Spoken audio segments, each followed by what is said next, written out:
Welcome to Inside the Issues. My name is Amrit Singh. It is a momentous week here in Southern California, and that is because 1 year ago this very week, the LA wildfires reshaped essentially every aspect of life in our region. The fires killed 31 people, destroying more than 16,000 structures. And there have been, of course, many conversations about what was lost over the past 12 months. For many families, that does include their schools. A report by the education nonprofit Undaunted K-12 and the advocacy group Ed Trust last year found that about 725,000 students were impacted by school closures on more than 1,000 campuses. The study also found that about 75% of those students were from socioeconomically disadvantaged households. About 10% had some form of disability. Palisades High School had been set to reopen its campus this month, but that's been delayed because of environmental issues. Chase Beach talked to students and teachers about the impact of the fire and what comes next. When the Palisades Fire burned in January 2025, Alessandra Santini's vision for her senior year of high school went up in smoke. Every single day, yes, I do walk into this building with gratitude, but again, it's a reminder that we're still not back at, our original Pali. The senior had always anticipated marking major milestones at her Palisades Charter High School campus. But Pali High's been closed for a year. School administrators looked for a temporary location for in-person learning and found it at this former Sears department store in downtown Santa Monica. Alessandra, who's student body president, says she's been grateful to learn with her peers, despite challenges. The Sears building doesn't have any doors, hallway traffic is common, and offices are just desks. Even the cafeteria lines sweep around when we're in session, around the restrooms, and it's just super hectic. The Pali High School staff was planning to return to their home campus at the start of the spring semester on January 13th, 2026. But ongoing environmental testing has pushed that return date back. In a letter shared with parents, staff, and students, Pali High principal Dr. Pam McGee said, "While we're eager to return to the main campus, this transition has been briefly delayed to allow time for the completion and posting of final environmental testing reports by LAUSD's Office of Environmental Health and Safety." According to the Los Angeles Unified School District, they're testing for asbestos, heavy metals, pesticides, volatile organic carbons, ash, char, soot, and more. LAUSD determines when students can return, even though Pali is an independent charter school. While the delay is disappointing, safety comes first, says Principal McGee. As much as we're, emotionally we think we're ready to go back, that we would never make that transition until we knew that it was going to be safe to do so. Now staff say everyone will be back in the Pacific Palisades on January 27th, where temporary classrooms have been set up to supplement the spaces that were lost. Despite her senior year not looking quite as she envisioned, Alessandra says she has still had some quintessential senior year moments, including being accepted to her dream college, Vanderbilt. I'm also just so appreciative of all of the opportunities I've been given throughout these 4 years. But she says the many challenges Pali High and the whole community have faced have taught her some of the most valuable lessons. And one of the reasons that I actually did apply to Vanderbilt, which is so far away, is that I wanted to challenge myself and push myself into new environments, because I think Sears really just proved that you are able to adapt your environment if you're willing to. At Pali High, the ultimate class in courage. And we wish lots of growth to those students at Pali High as they experienced all of those challenges. Some of the people that experienced many of the challenges worked through them, and many of those moments here with us on this show. It is LA County Supervisor from the 3rd District, Lindsey Horvath, whose district includes the Pacific Palisades, Malibu, nearby unincorporated areas as well. Many structures lost there. Supervisor Horvath, thank you for being with us on this week. And I gotta say, great hat too. It kind of says it all. Thank you. There's a great shop online that had a beautiful pop-up during the holidays, but they are still available online, and definitely support our local businesses in the Palisades. It's an important thing to do, and I have a feeling we moved some of those hats right now as people see it. You're wearing it well, and I feel like you've worn the struggle through all this very well as well, showing up for your constituents. We spoke with you so often during the fires, and there's so much to reflect upon as well. First of all, a year. I mean, I feel like in some ways to you, it must feel like it's gone very quickly. In some ways, it must feel like an eternity as well.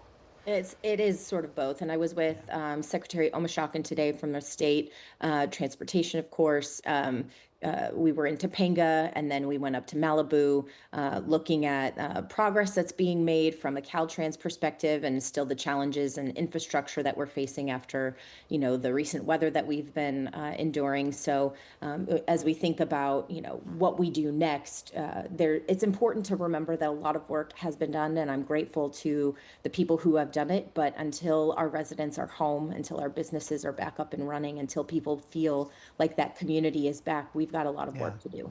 Oh, there's a lot to talk about with respect to what comes next. And you've commissioned a blueprint for LA and rebuilding, which we can talk about in a moment. But it's also a week in which we'll be reflecting on what happened. There's been audits and investigations, congressional, state level, California.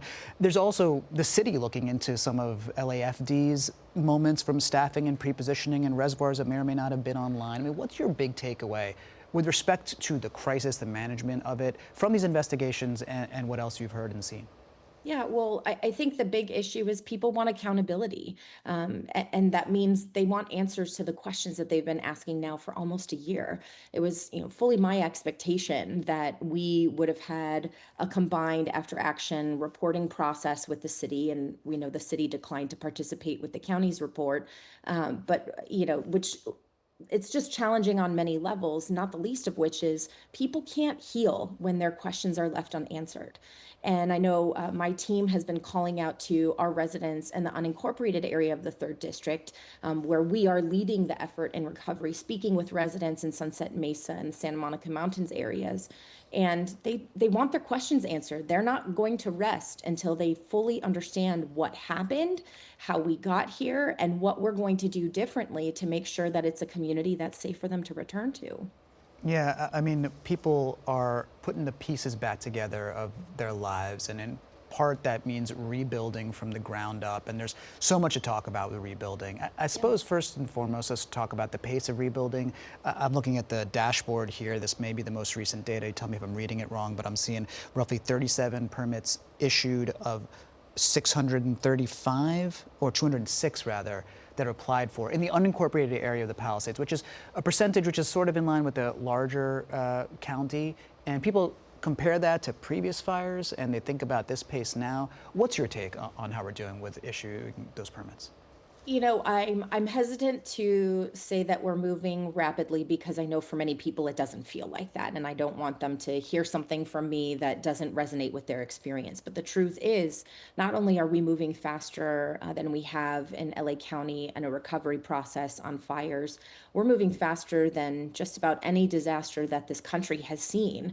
And so, that is really a testament to everyone who stepped up to make the debris removal process happen quickly with our state and federal partners, everyone who was working diligently with their communities to work collectively to make sure we weren't doing this property by property. And we really have to think about our recovery that way if we want to move quickly, which is why our blue ribbon commissioners that were focused on what were those problems we're going to face and how should we be preparing and strategizing for them. Their recommendations, really speak to a lot of what we're seeing play out right now. And so I'm grateful to them for the work that they invested in this report, which gives us guidelines on how we can be taking action. And I know that the one that got the most attention was the Rebuilding Authority, because we sort of need to centralize how this is working.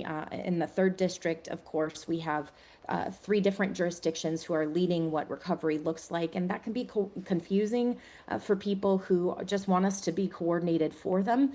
But I also know that people are very concerned. There's a low level of trust, and so they want to make sure that things aren't being rushed past them. So, we have to make sure that we're listening to people, even though we've said things many times. It might be the first time that somebody's hearing it. We really have to move with a lot of patience, give people a lot of grace and support, and know that this milestone that we're coming up to this week is really going to bring about a lot of feelings for people. We, as I said, have a lot of work to do, but we most importantly have to make sure that our residents know we're not going to leave their side.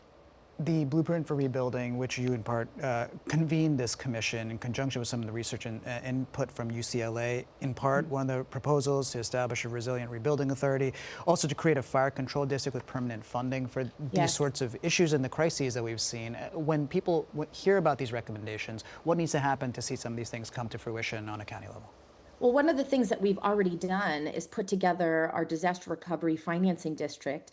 We did one for the 3rd district, one for the 5th district. I know other jurisdictions are looking at what they're going to do, how they want to make sure that the investments that are being made in these areas are actually coming back to them in terms of dollars and cents invested for infrastructure and more. So I know that the fact that we got that done last year and we're off and running in terms of envisioning what all we need that tax increment financing to be able to do for our district is incredibly important.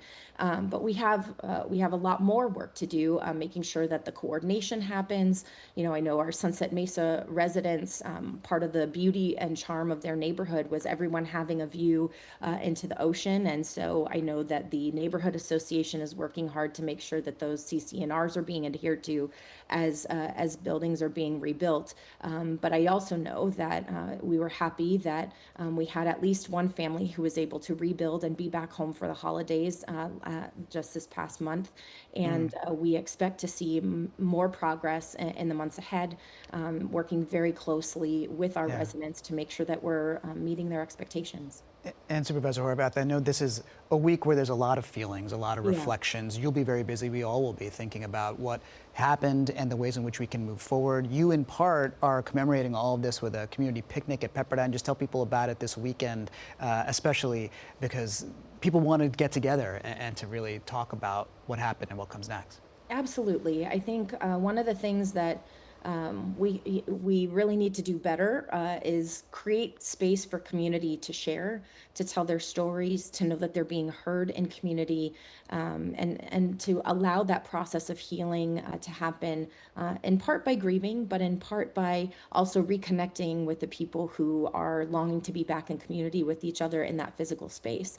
I'm grateful to our partners at Pepperdine who are hosting with us. I know that they hosted residents after the Woolsey fire. We're going to be bringing people together for lunch, for some healing and art activities. It's really for people to have a healing space to come together, to know they're not alone, to know what resources continue to remain available to them. They can ask questions, but this is really about hope and healing for people and for the community to know that we're all here to support them. And we're thinking about all that we experience across all of these fires that week, including the Eaton fire, but your hat says it all. Palisades Forever. Thank you so much for taking the time this week. There's a lot to think about and reflect upon. Happy to have you. More conversations to come. Thank you for having me. Thanks for watching our YouTube channel. Let Spectrum News be your resource for balanced, in-depth political coverage. And click the subscribe button here. You can also download our app and watch us on TV to learn more about the candidates, where they stand on the issues, and more. We'll see you then.